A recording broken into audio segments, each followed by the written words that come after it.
Hello दोस्तों, कैसे हैं आप सब लोग।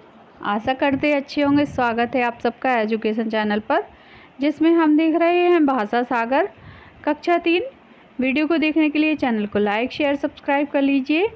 आइए पढ़ते हैं इस वीडियो के माध्यम से आगे के पाठ को और जानते हैं भाषा सागर के बारे में। आइए पढ़ते हैं इस पाठ को। पाठ 7, साहसी मेमना। आइए जानते हैं इस पाठ के माध्यम से कि मेमना कितना साहसी था। आप लोग जानते होंगे कि मेमना कौन होता है। ये देखिए चित्र में कौन दिख रहा है। चित्र में बकरी दिख रही है और बकरी का बच्चा दिख रहा है। तो जो बकरी का बच्चा होता है उसे मेमना बोलते हैं। आइए जानते हैं कि मेमना कितना साहसी था इस कहानी के माध्यम से। कहानी है, बकरी और मेमना दोनों साथ साथ चल रहे थे। चलते चलते बकरी को प्यास लगी तो उसने कहा, चलो पानी पी आएं। मेमना बोला, हाँ माँ, चलो पानी पी आएं। पानी पीने के लिए बकरी नदी की ओर चल दी। पीछे पीछे मेमना भी चल दिया। दोनों बातें करते हुए खेल खेल में कदम बढ़ाते हुए जा रहे थे। बातों ही बातों में बकरी ने मेमने को समझाया। देखिए चित्र में दिख रहा है ना, दोनों कैसे टहलते हुए कहाँ जा रहे हैं, पानी पीने के लिए। और बकरी उसी के साथ साथ चलने के साथ साथ मेमने को समझाती हुई जा रही है। वह कहती है, साहस से काम ले तो विपत्ति से बच सकते हैं, धैर्य से बचाव का रास्ता भी निकल आता है। माँ की सीख मेमने को अच्छी तरह मेमने ने अच्छी तरह याद कर ली। दोनों नदी के तट पर पहुँचे। बकरी और मेमने ने पानी पिया। बकरी जैसे मुड़ी तो वह चौंक गई। सामने एक लाल लाल आँखों वाला डरावना भेड़िया था। मेमना भी भेड़िए को देखकर डर गया। तो देखिए बकरी यहाँ मेमने को सिखाती हुई जा रही थी कि कभी भी हमें संकट के समय, दुख विपत्ति के समय घबराना नहीं चाहिए। हमें उस विपत्ति का सामना निडरता के साथ करना चाहिए। और देखते ही देखते कौन आ गया, भेड़िया आ गया। भेड़िया को देखकर दोनों ही बहुत ही ज़्यादा डर गए। चाहे वह बच्चा था चाहे वह बकरी थी, दोनों को बहुत डर लग रहा था। अब देखिए आगे क्या होता है। अरे वाह, आज तो शीतल जल के साथ भोजन भी तैयार है। कौन कहता है ये भेड़िया कहता है बकरियों से। अब पहले तुम दोनों को खाऊंगा, फिर पानी पीकर अपनी प्यास बुझाऊंगा। यह सब भेड़िए ने कहा। तो अब तो मेमने और बकरी दोनों ही बहुत ज़्यादा डर जाएंगे। छी छी, कितने गंदे हो तुम, मुंह पर मक्खियाँ भिनभिना रही हैं। लगता है महीनों से मुँह नहीं धोया। मेमना बोला। छोटा सा बच्चा बोला कि तुम तो कितने गंदे हो, तुम्हारा तो मुँह भी गंदा है और ऐसे लगता है कि जैसे तुमने मुँह साफ नहीं किया हो बहुत दिनों से। उसकी बात सुनकर भेड़िया बगले झांकने लगा। बगले मतलब आसपास झांकने लगा इधर उधर कि कहाँ गंदा है, कहाँ मक्खियाँ भिनभिना रही हैं।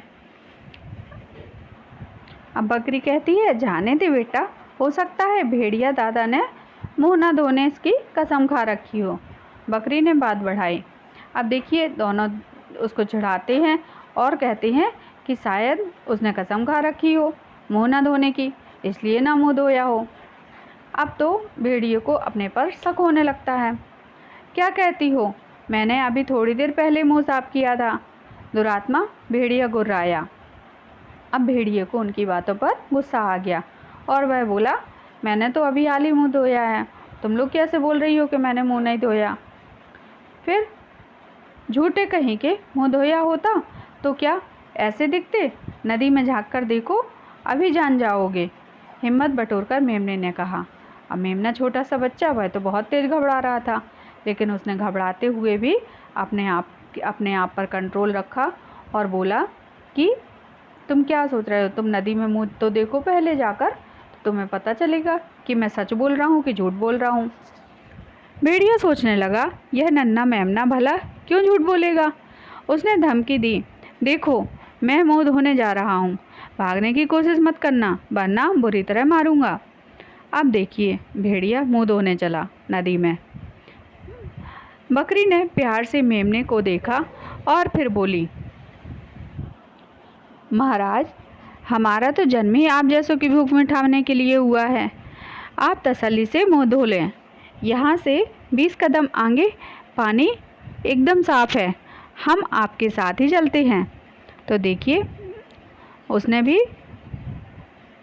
हिम्मत के साथ कहा, चलो हम भी तुम्हारे साथ चलते हैं और तुम वहीं नदी में मुँह धो लेना, हम वहीं तुम्हारा इंतज़ार करेंगे कि तुम मुझे आके खा लो। भेड़िया खुश था। जैसे ही वह नदी के तट पर झुका, पीछे से बकरी ने अपनी पूरी ताकत से उसे धक्का दे दिया।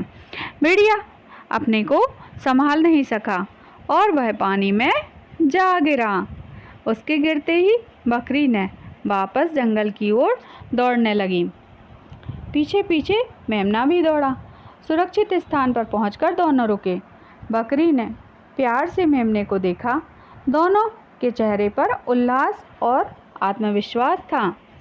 तो देखिए, डर कितना बुरा होता है। डर के कारण उन्होंने डर का सामना करते करते भेड़िए को मार दिया और जल्दी से सुरक्षित स्थान पर पहुंच गए।